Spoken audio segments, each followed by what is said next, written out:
There are mornings when you wake up, sip your coffee, and everything feels just right. The air, the sun, the silence. That morning felt like one of those. Until it wasn't. One minute I was standing on my porch watching the light break across my pasture, and the next, a mud-covered ATV ripped across my land, kicking up manure and gravel and nearly taking out my goat Clover. I dropped my mug. It shattered.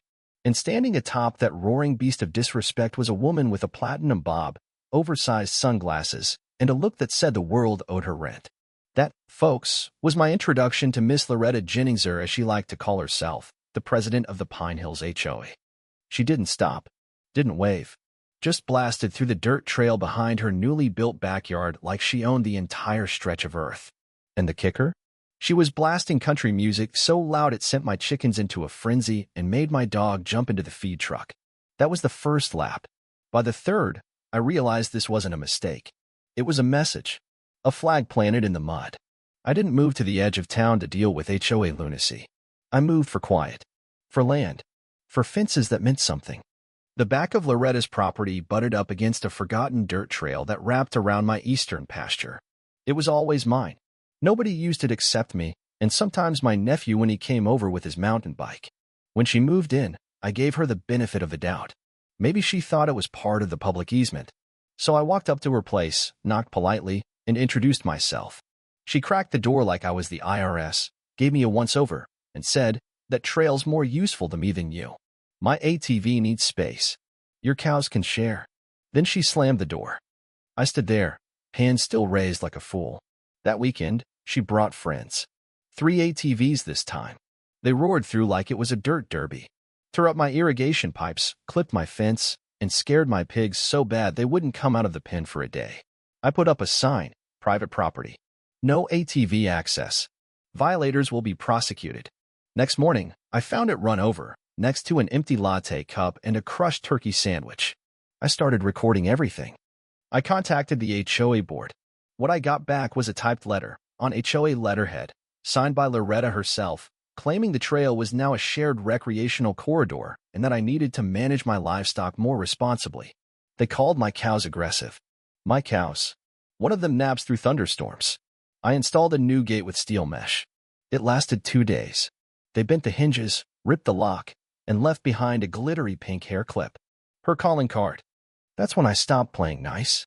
I rerouted the trail through the Pigsty, a swampy, fermented part of the ranch known in my family as the funk zone.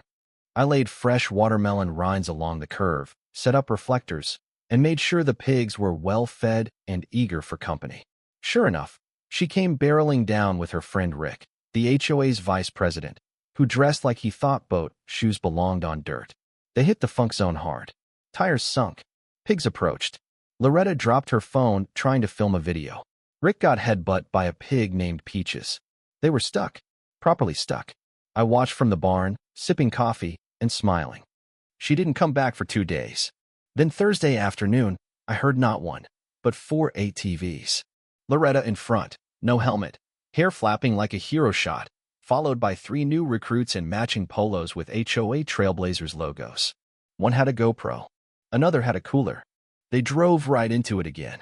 This time, I added a shallow trench filled with compost and camouflaged with old burlap. First rider made it. Second one didn't. A teenager flew off the handlebars.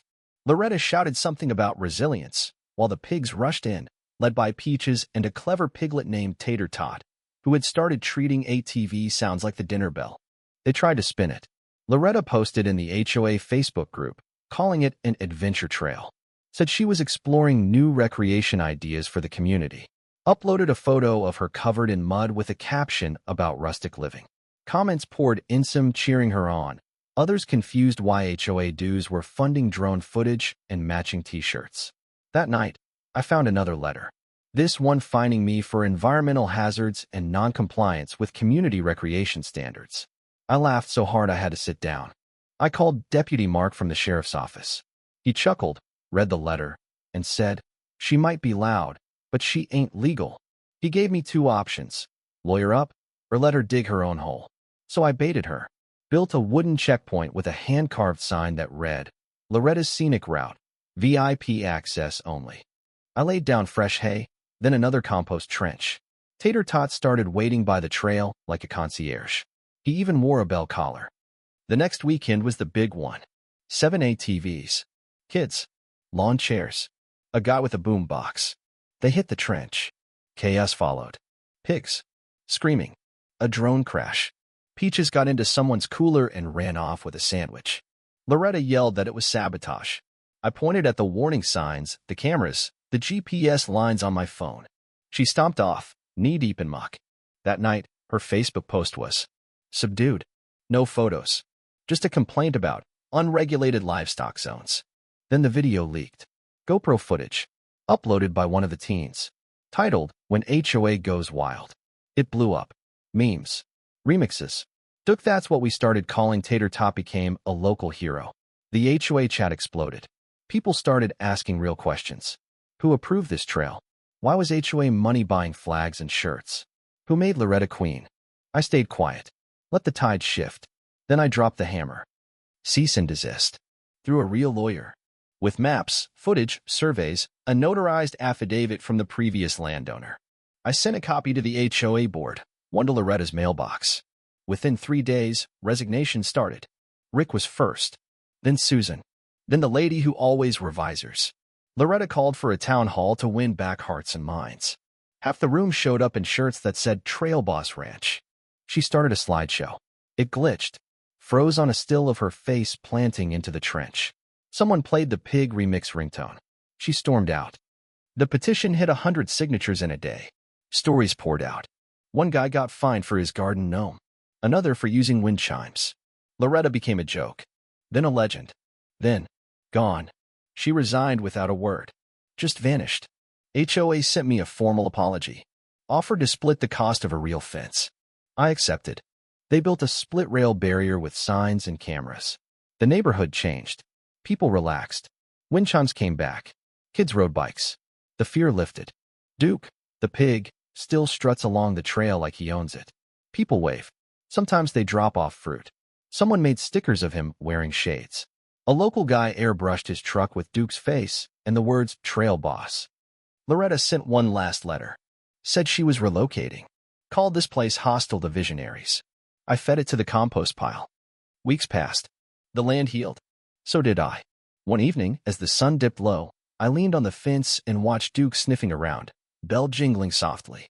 And I thought, funny how a pig, a path, and a whole lot of patience brought justice to a place that needed it. And if you made it this far, tell me, have you ever had a neighbor who just wouldn't quit? Drop your story in the comments. Like, subscribe, and share if you think pigs make better leaders than some HOA presidents. I sure do.